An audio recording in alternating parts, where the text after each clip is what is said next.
అమ్మల కన్నా అమ్మ బెజవాడమ్మ కృష్ణమ్మ విజయవాడ కనకదుర్గమ్మ రిస్కావాడితో చేసిన అర్ధరాత్రి సంఘటన యథార్థ కథ.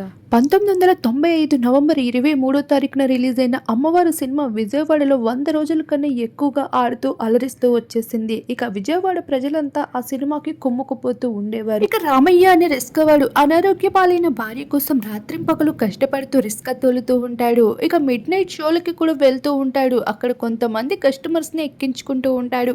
ఆ రోజు కూడా అమ్మోరు సినిమా దద్దరిల్లిస్తూ మిడ్ నైట్ అయితే ఆడుతూ ఉంది. ఇక సినిమా అవ్వగానే రిస్కా వేసుకుని వెళ్తాడు. అంతలోనే ఎదురుగా ఎర్రటి చీరతో ఎంతో అలంకరించి ఉన్న అమ్మోరు తల్లి దిగి వచ్చినట్లు అలంకరించుకుని ఉన్న అమ్మాయిని చూసి ఒక్కసారిగా రామయ్య కంగు తింటాడు. ఇక ఎక్కడికి వెళ్తారమ్మా అని అడిగేసరికి నాకు కృష్ణలంక వెళ్ళాలి, తీసుకొని వెళ్తారా అంటూ అడుగుతుంది. సరేనమ్మా, జాగ్రత్తగా ఎక్కండి, తోలుకుపోతా అంటాడు. ఇక కొంచెం దూరం వెళ్ళాక తను ఎన్నో ప్రశ్నలు అడుగుతూ ఉంటుంది. ఏంటయ్యా ఇంత అర్ధరాత్రి వేళ రిస్కాలు తొక్కుతున్నావు, ఇంట్లో భార్య పిల్లలు లేరా అని.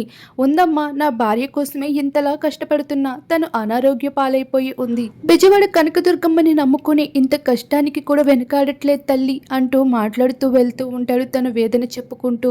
అంతలోనే తనంటుంది, ఈ అర్ధరాత్రి వేళ అమ్మవారు తిరుగుతూ ఉంటుంది అంటారు కదా ఈ బెజవాడ గ్రామంలో, మరి నీకు అటువంటి భయమేమీ లేదా అంటూ అడుగుతుంది. ఆ తల్లి కనిపించాలంటే ఎంతో పుణ్యం చేసుకుని ఉండాలి. నాలాంటి పేదవాడికి నేను పడుతున్న కష్టాలకి ఏ తల్లి నాకు కనిపిస్తుంది, నా తల్లి నాకు లేకుండా పోయింది అంటూ ఎంతో విలువిస్తూ ఉంటాడు.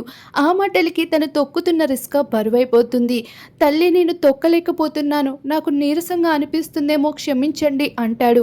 సరే, నాకు ఇక్కడ వదిలిపెట్టేసాయి, ఇక వెనక్కి తిరిగి చూడకుండా వెళ్ళిపో, నీ రిస్కాలో నేను కాస్త సొమ్ము పెట్టి వెళ్తున్నాను అంటుంది. వెనక్కి తిరగొద్దని చెప్పిన మాటల్ని వినకుండా కూడా రామయ్య తిరగడంతో ఒక్కసారిగా బెజవాడ కనకదుర్గమ్మ అమ్మల కన్నా అమ్మ ఒక్కసారిగా ప్రత్యక్షమవుతుంది తన ముందు.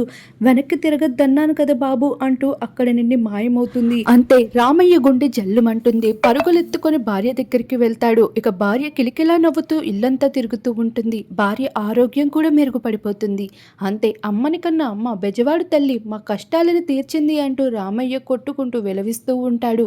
ఇక గుడికి వెళ్ళి కాళ్ళపైన మోకాళ్ళపైన నడుస్తూ మొక్కుని చెల్లించుకుంటూ తన రుణాన్ని ఎప్పటికీ కూడా మర్చిపోలేను అంటూ కృష్ణలంక మొత్తం చెప్పుకుంటూ తిరుగుతూ వచ్చాడు.